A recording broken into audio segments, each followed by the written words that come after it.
Hello, welcome back. Heavy കൂളിൻ്റെ ഒരു പുതിയ വീഡിയോയിലേക്ക് എല്ലാവർക്കും സ്വാഗതം. നമുക്കിന്ന് ചെയ്യാനുള്ളത് ബൊലോറയാണ്. ബൊലോറയുടെ 1.4 അത് ടിപ്പർ ചേസിലാണ് ചെയ്യാനുള്ളത്. നമുക്ക് എൻജിന്മേ ഫിറ്റ് ചെയ്യുന്ന മോഡലാണ് നമ്മളിന്ന് ചെയ്യുന്നത്. അപ്പോൾ നമുക്കതിനകത്ത് സുബ്രോസ് എന്ന് പറഞ്ഞ ബ്രാൻഡിൻ്റെ കംപ്രസർ, അതുപോലെ തന്നെ കണ്ടൻസർ, ഇതൊക്കെ സുബ്രോസ് എന്ന് പറഞ്ഞ ബ്രാൻഡിൻ്റെയാണ് വരുന്നത്. അകത്ത് വരുന്നത് സാൻഡൻ എന്ന് പറഞ്ഞ കമ്പനിയുടെയാണ് നമുക്ക് വരുന്നത്. കമ്പനിയുടെ എല്ലാം റെഡി ടു ഫിറ്റ് എന്നല്ല, എന്നാലും അത്യാവശ്യം ആ ഒരു റേഞ്ചിലേക്ക് വരുന്നത്. ഇതിൻ്റെ ബ്രാക്കറ്റും കാര്യങ്ങളും പിടിപ്പിക്കലാണ് ഏറ്റവും വലിയ മെയിൻ കേസ്. ഓക്കെ, ഇതിപ്പോൾ നിങ്ങൾ കാണുന്നത് സുബ്രോസിൻ്റെ ഈ പറഞ്ഞ കണ്ടൻസറാണ്. വലിയ കണ്ടൻസർ തന്നെയാണ് വെക്കുന്നത്. നമ്മൾ ട്രക്കിനൊക്കെ വെക്കുന്ന പോലത്തെ വലിയ കണ്ടൻസറാണ് വെക്കുന്നത്. 14 ഇഞ്ചിൻ്റെ സ്പിൻടെക്കിൻ്റെ കണ്ടൻസർ ഫാനുമാണ് വെക്കുന്നത്. അപ്പോൾ നമുക്ക് ലോങ് ലൈഫ് അത്യാവശ്യം നല്ല രീതിയിൽ കിട്ടും. ടിപ്പറായതുകൊണ്ടും ചെറിയ വണ്ടി ആയതുകൊണ്ടും തന്നെ മാന്യമായിട്ട് നല്ല രീതിയിൽ തന്നെ റഫ്യൂസ് വരുന്ന വണ്ടിയായിരിക്കും. അപ്പോൾ അതിൻ്റെ രീതിക്കാണ് നമുക്ക് ഡിസൈൻ ചെയ്യാൻ. ഓൾമോസ്റ്റ് ഇപ്പോൾ ഫിറ്റ് ചെയ്യുന്ന വീഡിയോ അല്ല, ഫിറ്റ് ചെയ്ത് കഴിഞ്ഞിട്ടുള്ള വീഡിയോ ആണ് നമ്മുടെ ഇത് കിടക്കുന്നത്. ഇപ്പോഴത്തെ വണ്ടി BS6 ആയതുകൊണ്ട് തന്നെ ചൂട് നല്ല രീതിയിലുള്ള ചൂടുണ്ടാകും. 90 to 100, 120 ഡിഗ്രിയാണ് ടെമ്പറേച്ചർ വരുന്നത്. അപ്പോൾ നമുക്ക് വരുന്നത് സ്ട്രെച്ച് ബെൽറ്റ് തന്നെയാണ്. ബെൽറ്റ് ടൈറ്റ് ചെയ്യേണ്ട ആവശ്യമില്ല. ഒരു 70,000-75,000 കിലോമീറ്റർ കഴിഞ്ഞിട്ട് ബെൽറ്റിൻ്റെ ഭാഗത്തേക്ക് ചിന്തിച്ചാൽ മതി. നമുക്ക് എൻജിനിൽ നിന്ന് തന്നെയാണ് ഡ്രൈവ് എടുക്കുന്നത്.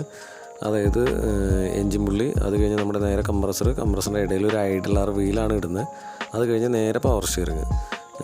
അപ്പോൾ ബെൽറ്റ് വേറെ ടൈറ്റ് ചെയ്യാനോ പിടിക്കാനുള്ള ഓപ്ഷനൊന്നുമില്ല. കാരണം ബെൽറ്റ് സ്ട്രെച്ച് ബെൽറ്റാണ്, ടൈറ്റ് ചെയ്യേണ്ട കാര്യമില്ല. ബെൽറ്റ് ലോങ് ലൈഫ് കിട്ടുന്നതാണ്.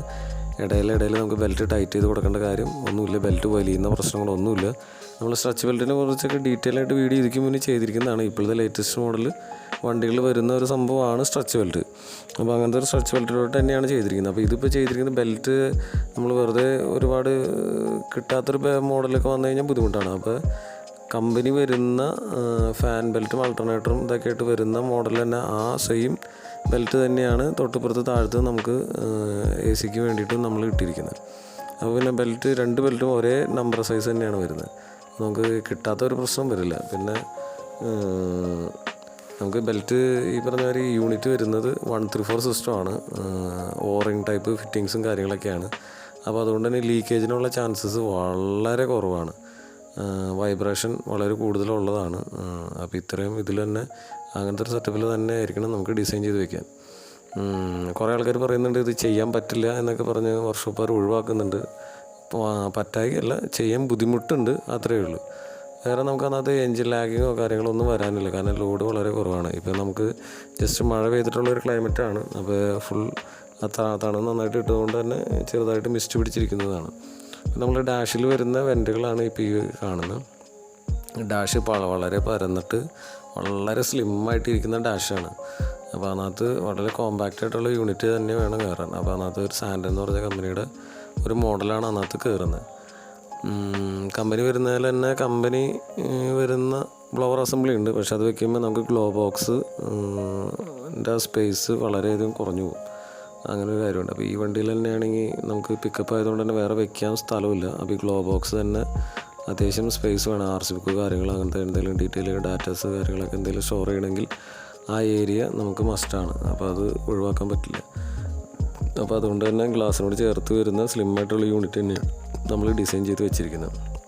അപ്പോൾ ടിപ്പർ ആയതുകൊണ്ട് തന്നെ ഇത് ഇലക്ട്രിക്കലാണ് ഓപ്പൺ ആവുന്നതും നമുക്ക് ജാക്ക്, അതിൻ്റെ ഹൈഡ്രോളിക് ജാക്ക് ഓപ്പൺ ആവുന്നത്. അതിനൊരു കംപ്രസർ വെച്ചിട്ട് അത് ഓപ്പൺ ആവുന്നു, അതേപോലെ തന്നെ ക്ലോസ് ആവുന്നു. അതല്ലാതെ എൻജിനിൽ നിന്ന് ഡ്രൈവ് എടുത്തിട്ടല്ല ഹൈഡ്രോളിക്കിൻ്റെ ജാക്ക് വർക്കാവുന്നത്. നോർമലി നമുക്ക് ഹൈഡ്രോളിക്കിൻ്റെ ജാക്ക് വർക്കാവാൻ വേണ്ടിയിട്ട് ഒരു പുള്ളിയും അതിൻ്റെ ഡ്രൈവും നോർമലി എൻജിന് വരാറുണ്ട്. ഇതിപ്പോൾ അതില്ല. ആ സ്ഥാനത്താണ് നമ്മുടെ കംപ്രസറും കാര്യങ്ങളും എല്ലാം വെച്ചിരിക്കുന്നത്.